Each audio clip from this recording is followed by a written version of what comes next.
What is up there, everybody? Citrus Aviation here for yet another video, and today we are bringing back Model Aircraft News Monthly, and I thought for it, I would bring on a very special guest. Today we have Bongo Planes. Thanks for having me. Scotland, glad to have you here. And so he makes a fantastic channel, particularly focused around 500 scale models, but he has been branching out into some other scales as well. And we'll definitely be talking about that today and seeing what his perspectives are on the scales that are often covered on this channel, because I think that would be very interesting. And also it'll allow us to cover some 500 scale news as well, because I am interested in covering a broader range of model aircraft news on this show.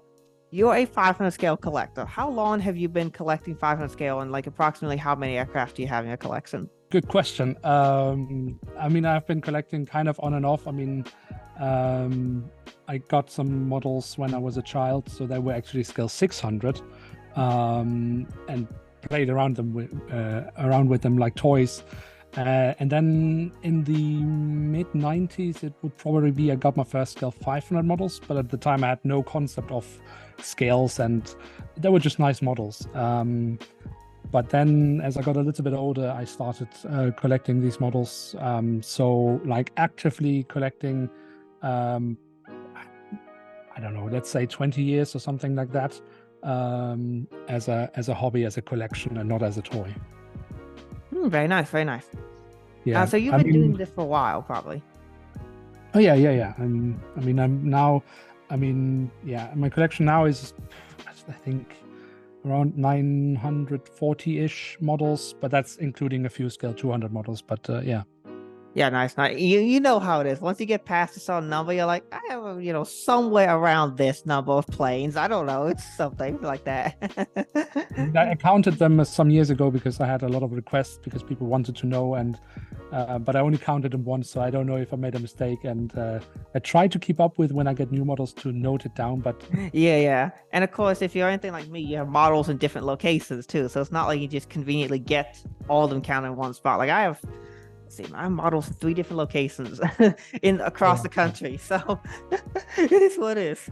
Yeah, no, I've had the same issue for many years. Now it's a little bit more, I mean, it's not in one place, but it's closer, so I can basically get to them at any time now. But yeah, they are still split up over a few locations.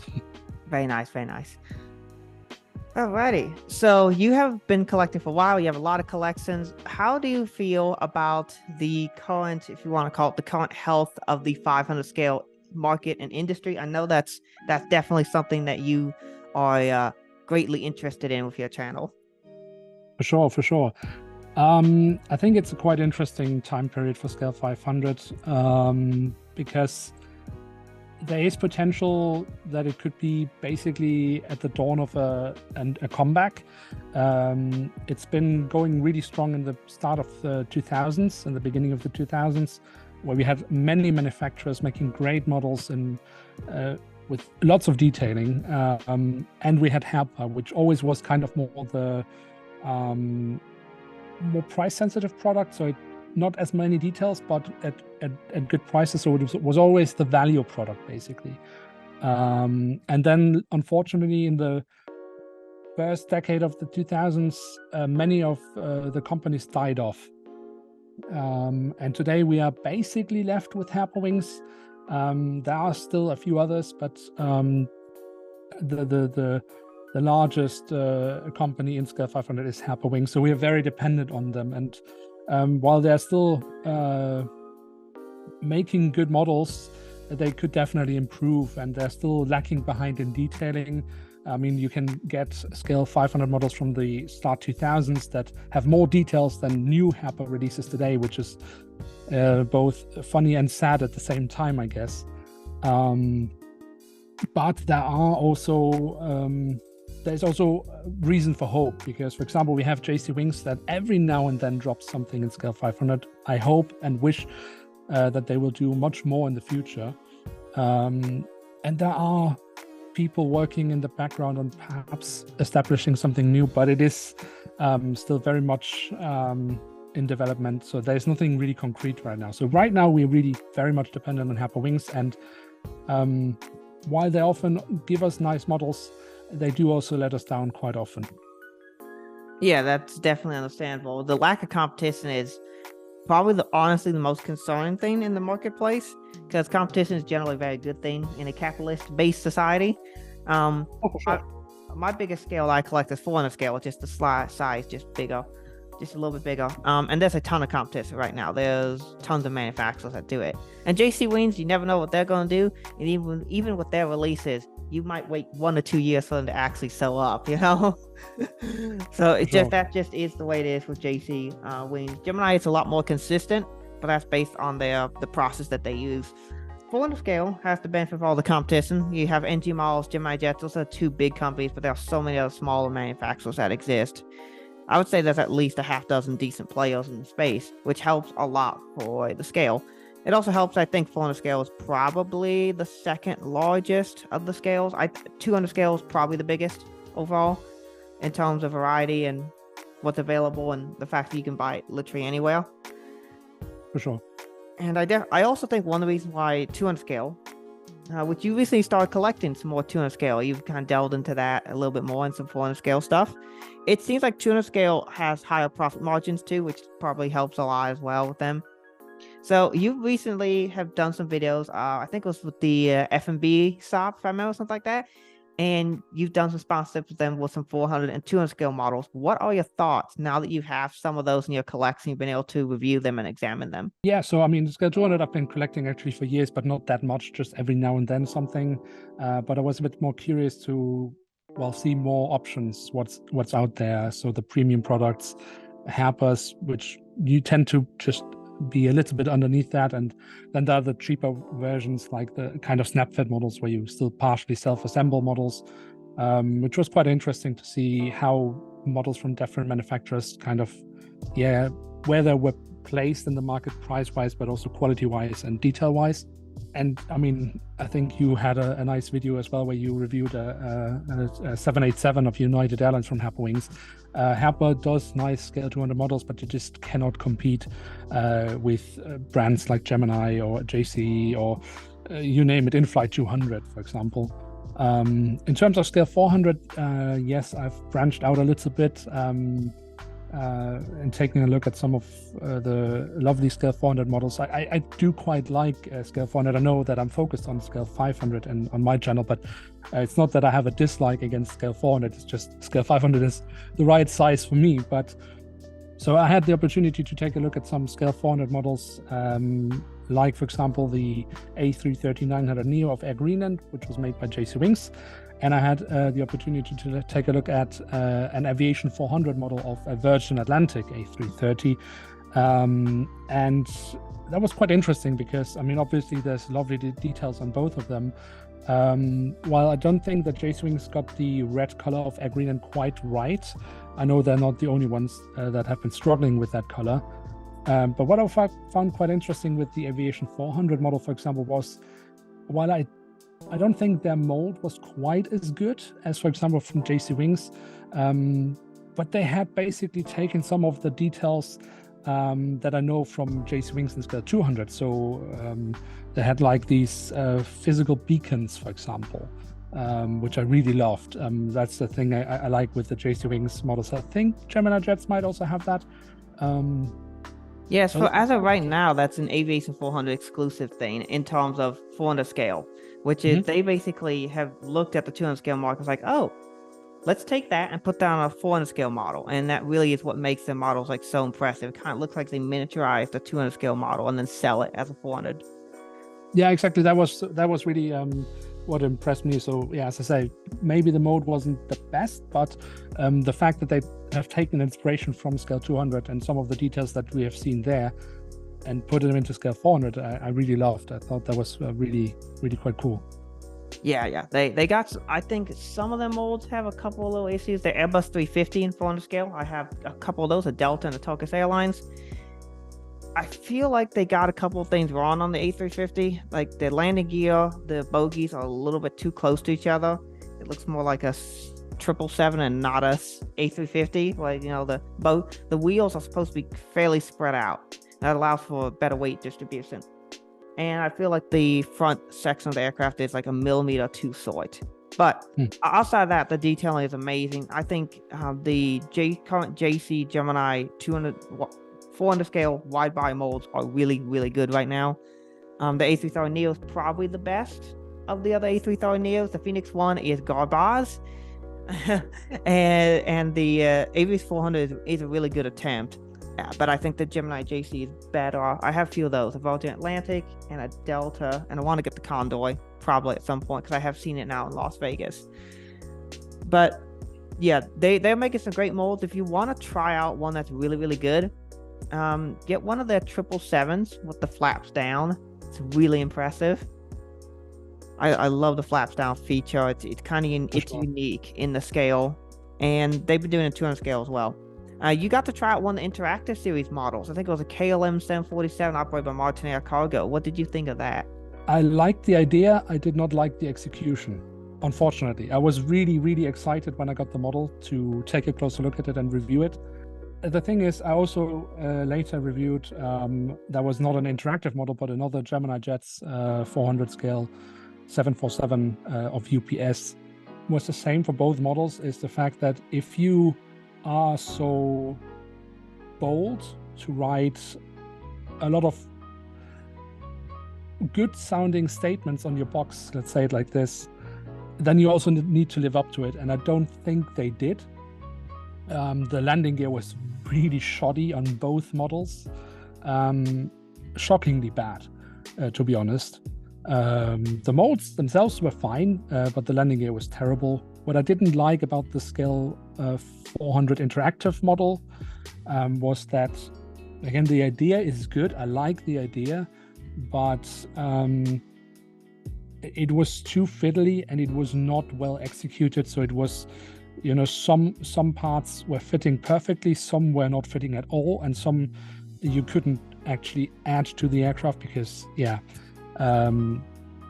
So for me, that was a bit disappointing. I don't say that this is the fact for all interactive models with Gemini Jets because I don't have enough examples of that. I've only reviewed one so far.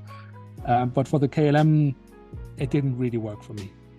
Yeah, I have one of those. It's not the KLM. I got the Atlas Air version, and I've had a couple fit and finish issues with that. It seems to be a common issue, and that's to be expected when they have to manufacture a lot more parts. It has more complication, and it's just something that's more likely if you don't keep your quality control at a very, very high level, it's going to cause issues. And Gemini Jets is not Apple. They're not making these very high quality, well put together products that are sold with the idea of being the best build possible.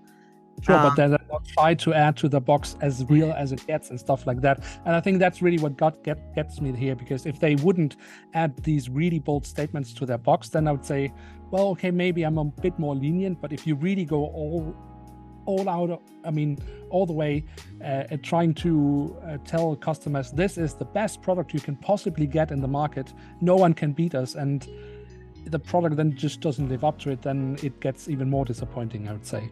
Yeah, I would agree with that. The 777 has been an improvement from my experience with the interactive series 777. But honestly, I would say if you're looking for an interactive model, only get it if you want to display with the doors open. If you try and display the doors closed, the mold scenes become like super obvious and such, and it doesn't look as good. But is there any point in having an interactive model if you can only properly display it in one way? Then they could just make it fixed like that, no? Yeah, you're not wrong about that.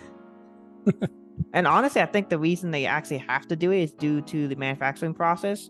It would not really be practical to create a mold that has just one mold that has all those doors and such open. It's not really part of the manufacturing process that's really possible right now. So they literally have to make separate molds for those opening parts. It's just a fin finish, leaves some things to be desired. So hopefully they improve it. The 200 scale ones are a lot better. When I was at the Airlines International Show in Dallas, I got to see the 200 scale MD-11, which the fit and finish on that is much, much, much better. So I don't know if it's an issue with just the 400 scale models or if they have improved recently. They also came out for 767 in 200 scale, which looks really nice. I would love to see those two molds trickle down to 400 scale and see how they execute that, see if they make it better. On the 200 scale models, they also have the L1 door opening, which is really cool. So that'd be really cool to pull up some air stairs to that. And you could put like a little figurine of a flight crew coming on or off. That'd be really neat. I'm looking forward to seeing somebody do that. 200 scale, I think, allows for the opportunity to put a lot more detail on models, which I'm sure you've experienced. You recently reviewed the Nordic Airlines CRJ 900 by JC Waynes. Was that the one that was operated by SAS? Do you have the SAS operated one? Yeah, exactly. So Nordica used to operate these for SAS, Adria Airways before they went bust, and Lock Polish Airlines. And I got the Scandinavian Airlines version, so with the SAS sticker. Nice. That looks to be a very nice model. I have quite a few CRJ 900s. Got a big fan of them. I used to walk on the ramps with them.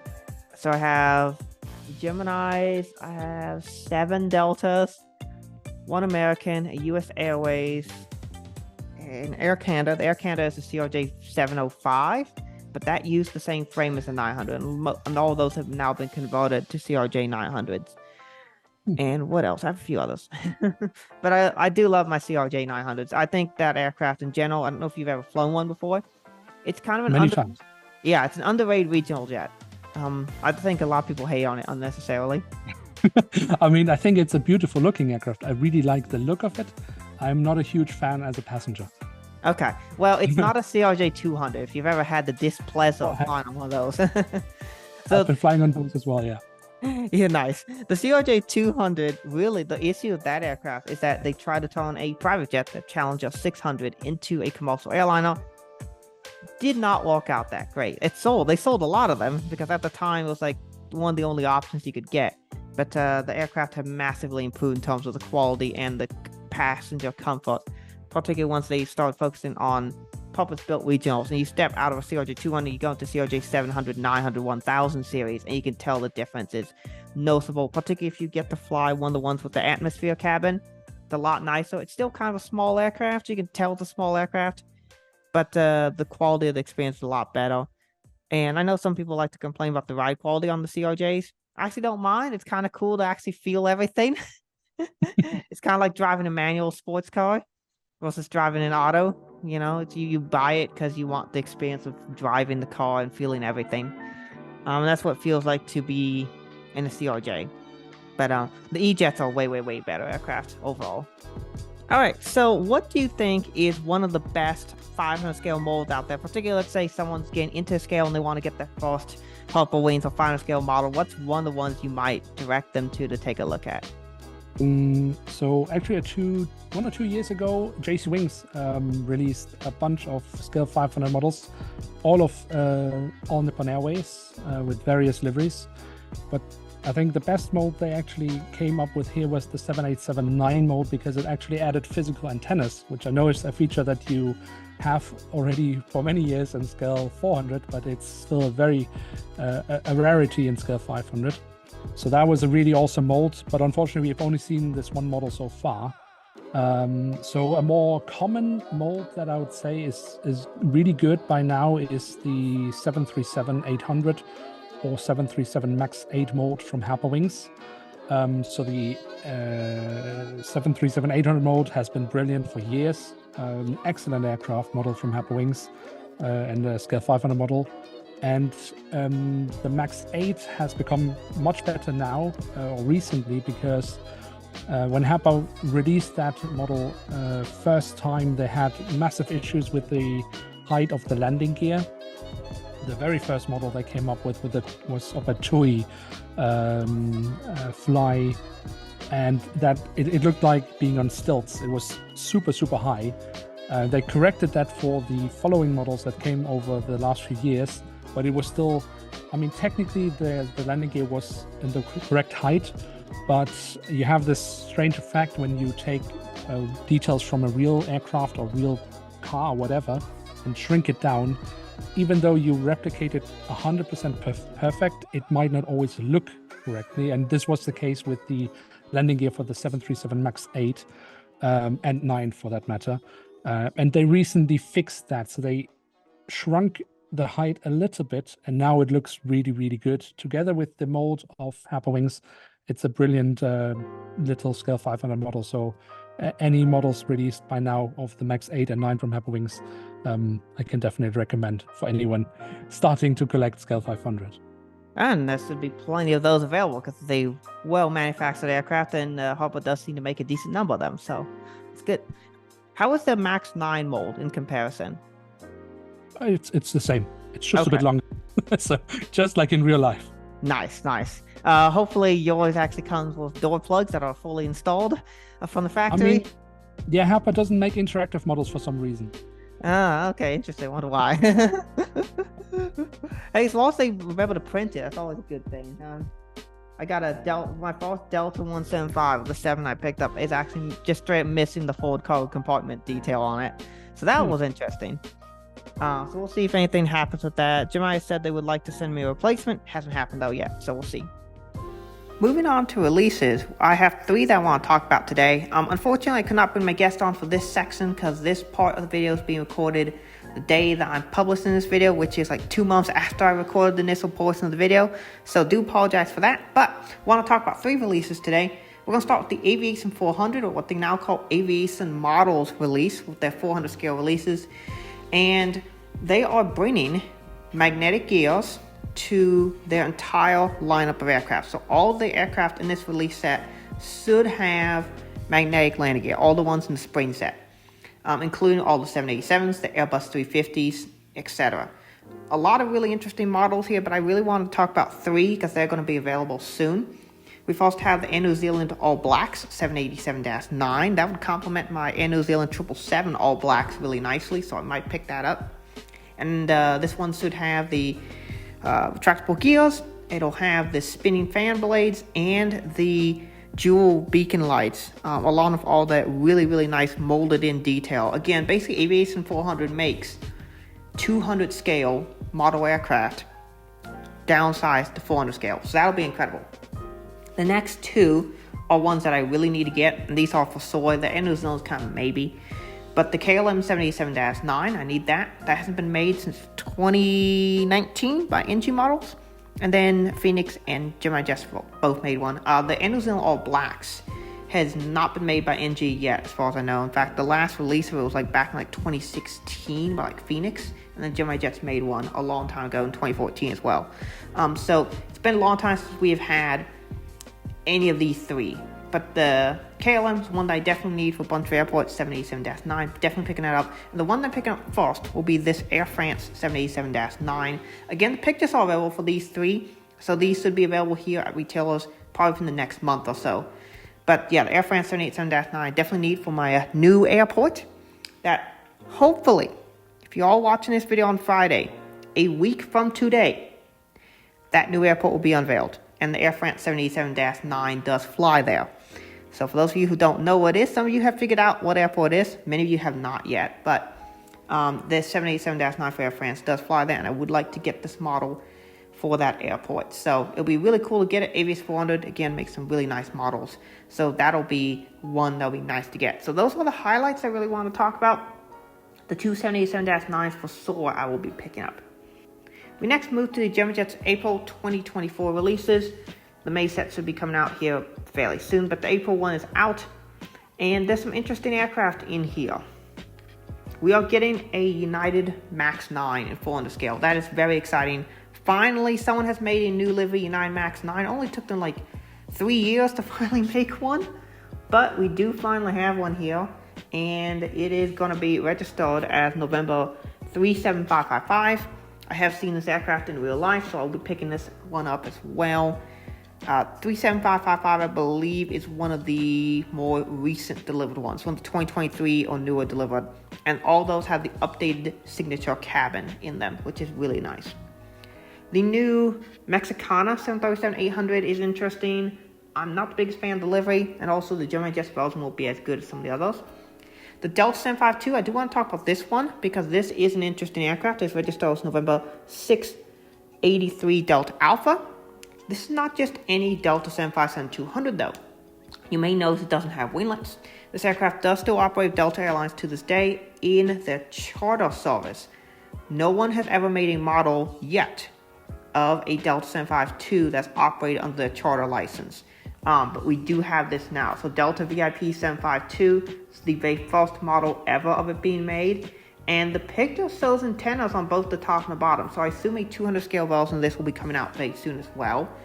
And this one should be a very nice model. I'll be picking up, and also the 200 scale version when that comes out, I'll get that one as well. But this one is a really cool aircraft. It is unique. We have not had a Delta VIP 752 before, so this one is going to be a nice model to add to the collection. I do also like the Air India Express Max 8 because the Gemini Jets mold is actually pretty decent, and it should be a nice little model there. In 200 scale, as I mentioned, there is a UPS 767-300 with opening and closing doors. I believe this is a second release of this aircraft, actually. But it's a nice model. And I don't have one yet, but I do need to pick one up. So I will probably end up picking up this one or the last release, because both of these are really cool. I've actually been up close in person for UPS 767-300 before, and it is a massive aircraft. Once you're up to these aircraft in person, they are a lot bigger than they actually look like in pictures. But it's a really cool aircraft right there. We are also getting a cargo jet 767-300, also at the opening doors. So that's really cool as well. And then the Air India A350 in 200 scale. So pretty cool release set there. I like a lot of these in particular. One more that I'm going to mention here, on the 400 scale, we have an Everett's AR Cargo MD-83. One of these has never been made before. Everett's Air Cargo operates a lot of these, or a decent number of them, but it's an operator that's not been made before, and you can still go up to Anchorage and see these today, which I would hope to do in the near future. Finally, we're going to talk about the NG Models May 2024 releases. I did make a reaction video. Probably not going to do one of those again. I do love making them. They're really, really fun, but two reasons why I just haven't really been making them. One, you make the video and it gets immediately hit with a copyright claim, even though I am using fair use and using the copyright content in a legal manner.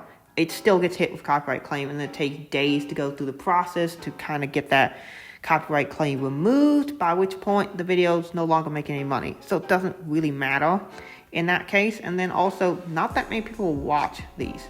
You all do seem to really enjoy them when I do make them, so I might make them here and there, but just overall, the performance on those videos is not that good. I have other content that I make that people seem to enjoy more, and so I need to prioritize that content, at least for now. NG releases. We see 4 new molds this month. The A330-800 shows up for Uganda Airlines. This is the first A330-800 made by NG. Should be a nice model for a unique operator. So this would be a cool model. It's one I would consider.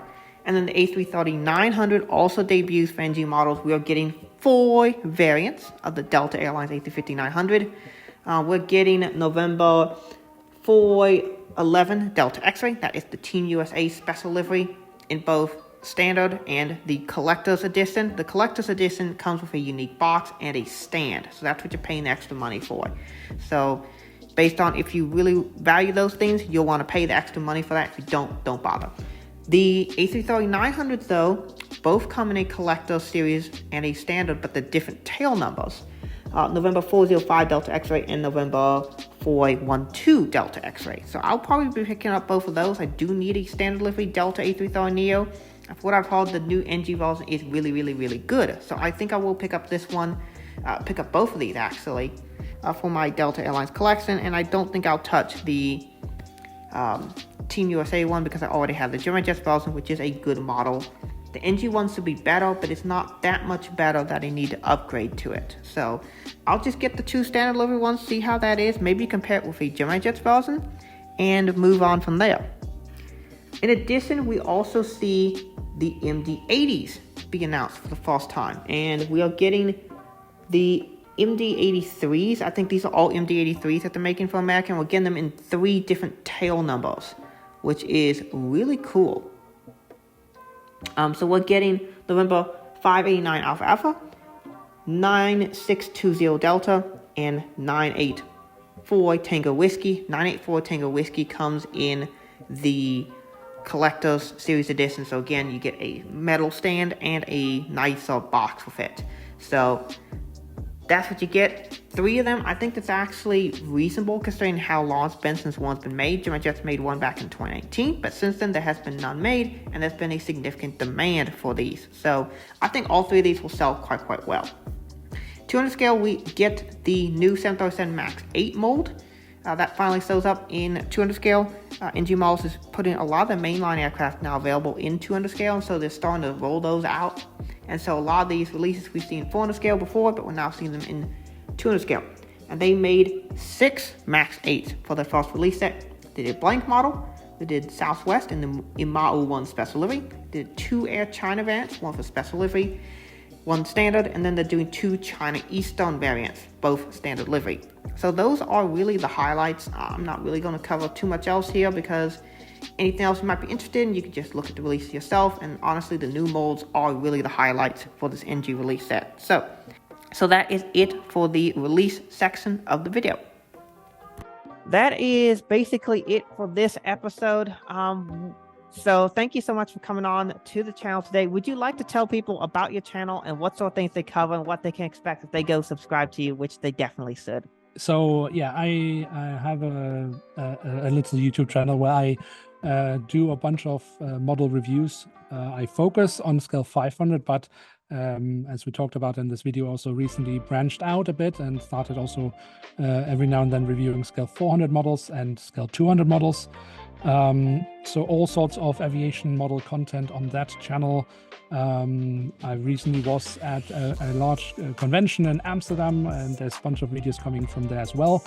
And I do actually also have another little YouTube channel where I cover real life aviation stuff, so plane spotting videos, trip reports and stuff like that. So yeah, if you like aviation content, then pop by and take a look. Maybe you like it. Yeah, go check them out. And thank you so much for joining me on the video today. It has been greatly appreciated. And with that being said, hope you all enjoyed the video. Thanks for watching. Have a great rest of the day. God bless. Peace.